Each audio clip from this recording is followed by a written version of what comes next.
ஆண்டின் பொதுக்காலம் 28வது வாரம் சனிக்கிழமை. புனித லூக்கா நற்செய்தியாளர் விழா. 4 நற்செய்தியாளர்களில் இவர் மட்டுமே யூதரல்லாதவர்.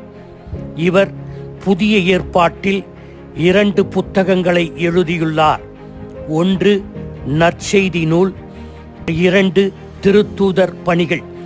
இந்த 2ஐயும் சேர்த்தால் பவுலடியாருடைய கடிதங்களை விட இவை 2ம் மிக பெரியவை. நற்செய்தியில் இயேசுவின் வாழ்வை பற்றி முழுக்க லூக்கா எழுதியுள்ளார்.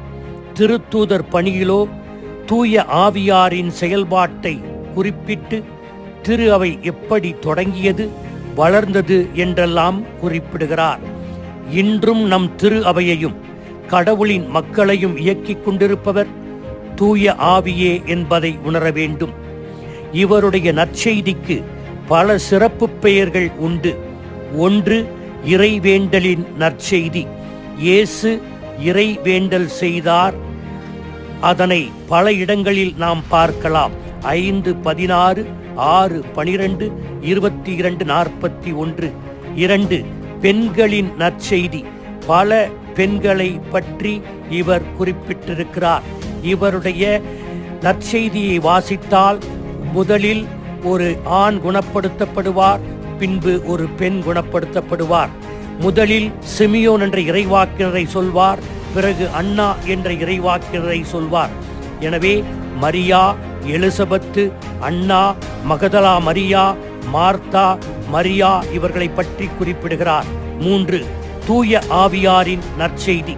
இயேசுவின் பணிவாழ்வு முழுவதும் தூய ஆவியாரால் நிரம்பியிருந்தது. அவருடைய சோதனையிலிருந்து எல்லாம், அவருடைய திருமுழுக்கு, தோற்றமாற்றம், அவருடைய வாழ்வு முழுவதும் தொடக்கத்திலிருந்து அவர் பரிசுத்தாவியினால் கருத்தரிக்கப்பட்டார். 4 மகிழ்ச்சியின் நற்செய்தி. லூக்கா 15வது பிரிவு. காணாமல் போன ஆடு, காணாமல் போன நாணயம், காணாமல் போன மகன். அவர்களை கண்டுபிடித்த பிற்பாடு மகிழ்ச்சி அங்கே கொண்டாடப்படுகிறது. 2வது பிரிவிலும் 2வது பிரிவு 10லும் நாம் அந்த மகிழ்ச்சியின் செய்தியை பார்க்கிறோம். 5 ஏழைகளின், ஒடுக்கப்பட்டோரின் நற்செய்தி. லூக்கா தன்னுடைய நற்செய்தியில் இயேசு எவ்வாறு தான் இருந்த கலிலேயாவிலிருந்து எருசலேமுக்கு பயணமாகிறார் என்பதை 9:51 19:27 வரைக்கும் சொல்லுகிறார். அதிலே பலரை பற்றி அவர் பேசுகிறார். சமூக விளிம்போரம் உள்ளவர்கள், பாவிகள், பிற இனத்தார், இப்படி பலரை பற்றி பேசுகிறார். 6 உலகளாவிய மீட்பின் நற்செய்தி. சிமியோன் இறைவாக்கினர் இறைவாக்கு உரைத்தார். இவர் உலகத்தின் மீட்பராக இவர் மாறுவார் என்று கூறுகிறார். 7 இரக்கத்தின் நற்செய்தி. நல்ல சமாரியனை பற்றி குறிப்பிடுகிறார். மன்னிப்பின் நற்செய்தி. ஊதாரி மகனை பற்றி குறிப்பிடுகிறார். வரலாற்று ஆசிரியரை போல எழுதியிருக்கிறார். வரிசைப்படுத்தி எழுதியுள்ளார். லூக்கா 1:1-4. லூக்கா திருத்தூதர் பணி இவை தொடர்ந்து வருகிறது. வரலாற்றை போல வரிசைப்படுத்தி இருக்கிறார். 10 ஏழை மனிதனின் தத்துவ இயலாளர் நற்செய்தி என்றும் அழைக்கிறார்கள்.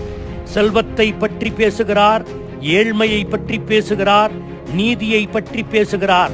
பணக்காரனும் ஏழை லாசரும் என்று பலவற்றை அவர் பேசுகிறார்.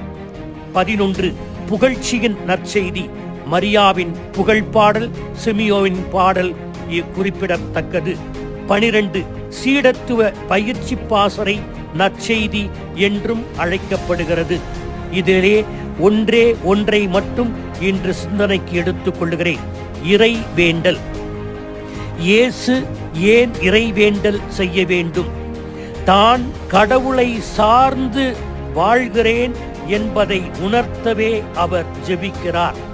இயேசு கடவுளாக இருந்தும் முழுமையான மனிதனாக இந்த உலகத்தில் வாழ்ந்தார் என்பதற்கு அவர் தினமும் ஏறெடுத்த இறைவேண்டல் நமக்கு மிகச்சிறந்த உதாரணம். பிரிவு 3 21 22. திருமுழுக்கு பெற்று இறைவனிடம் வேண்டிக் கொண்டிருந்த போது வானம் திறந்தது. 5:16. இயேசுவோ ஆள் நடமாட்டம் இல்லாத இடங்களுக்கு சென்று தனித்திருந்து இறைவனிடம் வேண்டி வந்தார். 6:12-13. அந்நாட்களில் அவர் வேண்டுவதற்காக ஒரு மலைக்கு போனார். அங்கு கடவுளிடம் வேண்டுதல் செய்வதில் இரவெல்லாம் செலவிட்டார். விடியற்காலையில் திருத்தூதர்களை தேர்ந்தெடுத்தார். 9:18. இயேசு தனித்து இறைவனிடம் வேண்டிக் கொண்டிருந்தார். நான் யார் என்று சொல்லுகிறார்கள் என்று பிறகு கேட்கிறார். 9:28. பேதுருவையும் யோவானையும் யாக்கோவையும் கூட்டிக் கொண்டு இறைவனிடம் வேண்டுவதற்காக ஒரு மலை மீது ஏறினார். தோற்ற மாற்ற அனுபவம் கிடைக்கிறது. 11:1. இயேசு ஓரிடத்தில் இறைவனிடம் வேண்டிக் கொண்டிருந்தார். ஜெபிக்க கேட்டார்கள். ஒரு ஜெபத்தையே கற்றுக் கொடுத்தார். 22:39-46. ஒலிவ மலையில் வேண்டினார். தனித்திருந்து ஜெபிப்பதற்காக போனார். பேதுருவிடம் இங்கிருந்து ஜெபியுங்கள் என்று சொன்னார். 18:1. மனம் தளராமல் எப்போதும் இறைவனிடம் வேண்ட வேண்டும் என்று சொன்னார். எனவே இயேசுவினுடைய வாழ்வில் ஜெபம் இரண்டர கலந்த ஒன்று. அது ஒரு தம்பட்ட செயலாக அவர் செய்யவில்லை. மாறாக தனித்திருந்து உண்மையோடும் நேர்மையோடும் கடவுளிடம் உறவு கொண்டார். அதே போல நம்முடைய ஜெபம் தனி ஜெபம், வீட்டிலிருந்து, அன்பியத்தில், ஆலயத்தில், இவைகளிலெல்லாம் சமூக ஜெபம் இருந்தாலும் தனித்திருந்து ஜெபிக்க வேண்டும். அதுவும் உண்மையோடும் நேர்மையோடும் நாம் தொடர்ந்து ஜெபிக்க வேண்டும். அதற்காக இறைவனிடம் வேண்டுவோம். ஆமீன்.